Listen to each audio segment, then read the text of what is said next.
Hello everyone and welcome back to the channel. In this video today I'm checking out a video titled 5 Reasons You Shouldn't Mess with the USA. I know America spends a lot on their military, so we're going to find out just how powerful they really are. So I know they have some crazy weapons, so let's get right into the video for today and just find out the reason. Let's go. The collapse of the Soviet Union in the early 90s left the United States as the sole superpower in the world, and it's never looked back. In all aspects of the world, the United States is indeed a superpower, especially when it comes to its military might, which is unsurpassable in its strength, technological superiority, operational capabilities, and power projection across the globe. In this video, we'll take a look at the 5 top reasons why you wouldn't want to go against the US military establishment. The United States Air Force is the strongest in the world, not only in the number of operational aircraft, but also in technological superiority. The country currently operates a total of over 15,000 military aircraft, combining all the branches of the military service, including the US Navy, US Army, Coast Guard, and the US Marines. Again, this is quite interesting to find out a little bit more about the Air Force, because honestly I know literally nothing about the Air Force. All I really know is what I've learned from Top Gun and Top Gun Maverick, which was a great film and a great story, but it's definitely very interesting right now. Of 2017, the US Air Force alone has a fleet of over 5,300 aircraft, 406 intercontinental ballistic missiles, and 170 military satellites, greater than any other country in the world. The USA has the largest number of stealth aircraft designed to be silent killers and untrackable by the radar defense systems of most countries in the world. Some of these stealth aircraft include air superiority fighters such as the F-22 Raptor and the F-35 Joint Strike Fighter, heavy bombers such as the B-2 Spirit. In fact, the United States pioneered this technology in the 1980s with the introduction of the F-117 Nighthawk stealth attack aircraft. Stealth aircraft are designed to avoid detection using a variety of technologies that reduce radar reflection from ground, sea, or air-based radar antennas, thereby reducing its radar cross-section, or RCS. This revolutionary technology allows a 5th-generation aircraft, such as the F-22 Raptor, with a max takeoff weight of 83,500 pounds, to have a radar cross-section of just 0.0001 meters squared, about the size of a bumblebee. Wow. What's more insane is that the massive B-2 bomber also has the same radar cross-section as the F-22 Raptor. Thus, it becomes extremely difficult to track stealth aircraft. Even if the enemy spots them on their radar scopes, it's a whole other story to successfully track them and register a missile kill. The whole idea behind this technology is to break the chain in which a conventional surface-to-air missile defense system works. It's the same reason countries like China and Russia are also hard at developing their own stealth fighter, the Chengdu J-20 and the Sukhoi Su-57, respectively.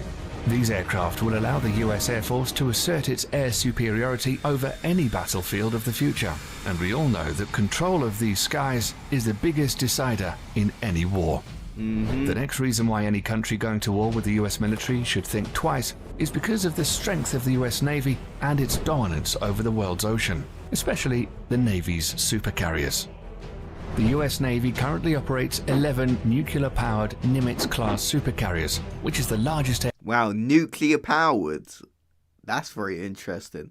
11 don't seem like a lot though, like the number, but I imagine they probably are like super powerful, they cost a lot. And yeah, they're extremely dangerous. Aircraft carrier fleet in the world. The only navy that can come close in terms of technological advancement is probably the Royal Navy of the United Kingdom, but they only have 2 operational carriers. The Nimitz class of carriers has a displacement of over 100,000 tons and can carry a complement of up to 70 aircraft. They're literally a floating small town in the ocean with its own airport. I'm pretty sure I saw one of those in Top Gun Maverick, in themselves are extremely potent offensive weapons, but the way they operate in what is called the carrier strike groups makes these ships even more deadly. A carrier seldom deploys alone. There are always a fleet of surface and underwater assets surrounding them and forming a strike group. These include guided missile cruisers, a destroyer squadron, attack submarines, and other support vessels. Together, they project the power of the carrier and at the center of the group forward towards the enemy. While the carrier is carrying out its offensive role with the use of its air wing, The other ships are responsible to protect its flanks against any enemy attack. This combination of offensive and defensive strategy makes the US carrier strike group almost impenetrable. The United States Navy maintains 9 such carrier strike groups, 8 of which are in the United States and 1 that's forward deployed to Japan. Oh, okay. For over 50 years, this has been the principal element of US power protection, and the Nimitz class of supercarriers are at the center of it all. Despite this, the US is currently in the process of developing a new class of carriers called the Gerald R. Ford class, intended to replace the Nimitz class ships. This new supercarrier will be even more technologically advanced and is expected to continue US dominance of the oceans well into the late 21st century. I would love to know how much one of those costs, though. They must cost a fortune. Like, I'm talking about hundreds of millions of dollars, because the technology they have, like other countries, it seems like can't replicate that. The third reason why you shouldn't fight the US military is their massive stockpile of nuclear and conventional intercontinental ballistic missiles, or ICBMs. The ICBM plays the role of the land leg in the US nuclear triad, along with the Trident submarine-launched ballistic missile, SLBM, and nuclear warheads carried on long-range strategic bombers. ICBMs are launched from ground-based You don't want to mess with a nuclear achieving warhead. high suborbital spaceflight, approximately 1,000 miles above the surface of the Earth. The body of the missile then separates from the warhead, which re-enters the atmosphere and free falls to the assigned target at hypersonic speeds. The US military currently operates 400 ICBMs from its base in Wyoming, Montana, and North Dakota. The LGM-30G Minuteman III is the only type of ICBM that is currently operational in the US. The Minuteman III family of ICBMs were first developed in the 1960s as a response to the Soviet nuclear threat. Throughout the Cold War and beyond, these missiles have undergone constant modernization. In the last decade alone, the US military has undertaken $7 billion worth of upgrades. Wow. The rocket propulsion engines, the propellants used, the guidance system, and even the flight control surfaces have all been refurbished. The upgraded missiles are completely different from its 1960s counterparts, except for the shell. These state-of-the-art improvements and modernization programs have kept the Minuteman III system operational for over 50 years with improved reliability that supports the missile's remarkable 99% alert rate. The latest versions of the missiles have a range of over 8,000 miles, which is greater than the diameter of the Earth at 7,917.5 miles. They That's can a carry crazy multiple statistic. 330 kiloton nuclear warheads, which is 20 times greater than the bombs dropped on Hiroshima and Nagasaki. No. Okay. That is probably one of the biggest reasons why you shouldn't mess with the USA. That much bigger than Hiroshima, and the effects of that. Wow. That is a crazy statistic. I'm just like gobsmacked listening to that. Not only that, each of these warheads can be assigned to different targets independently. The technology is called Multiple Independently Targetable Re-Entry Vehicle, or MIRV, and was first developed for the Minuteman III family of missiles. So any country messing with the United States will have to deal with this awesome arsenal of firepower, which can be launched at a moment's notice. If it weren't the ICBMs or the stealth fighters raining fire down on you, it would be precision-guided munitions, or better known as smart bombs or PGMs instead. This is another big reason why not messing with the US military is a good idea. All branches of the US military use smart bombs in some forms or the other. These weapon systems are designed to be precise and hit a specific target with maximum efficiency. These bombs are so effective that during the First Gulf War, PGMs comprised only 9% of weapons fired, but accounted for 75% of all successful hits. Since then, for the US military at least, the days of normal artillery shells and unguided bombs are long gone. Nowadays, the military uses PGMs from air, ground, and sea. Precision-guided munitions come in various forms and use different kinds of technologies to achieve precise hits. A large majority of PGMs use the Global Positioning System, or GPS, of satellites to guide their trajectory to target. However, sometimes this becomes a problem, as GPS coverage is not always reliably available everywhere across the globe, or bad weather conditions can hinder operations. Yeah, bad weather conditions. Thus, probably the Office of Naval issue. Research, the Naval Surface Warfare Center, and the Army Research Laboratory have all coordinated to develop the first ever artillery-fired smart munition that will not use GPS guidance. The project is known as Moving Target Artillery Round, or MTAR for short. The MTAR shell can be guided onto stationary as well as moving targets in both land and sea, using a combination of guidance technology.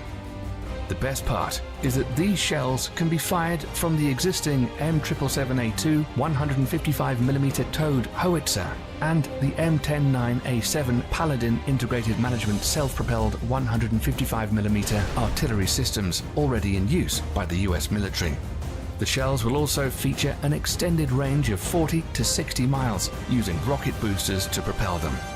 Once finished, it will afford the US military another potent weapon system that outclasses others around the world. Lastly, the fifth and final reason why you shouldn't fight the US military is drones.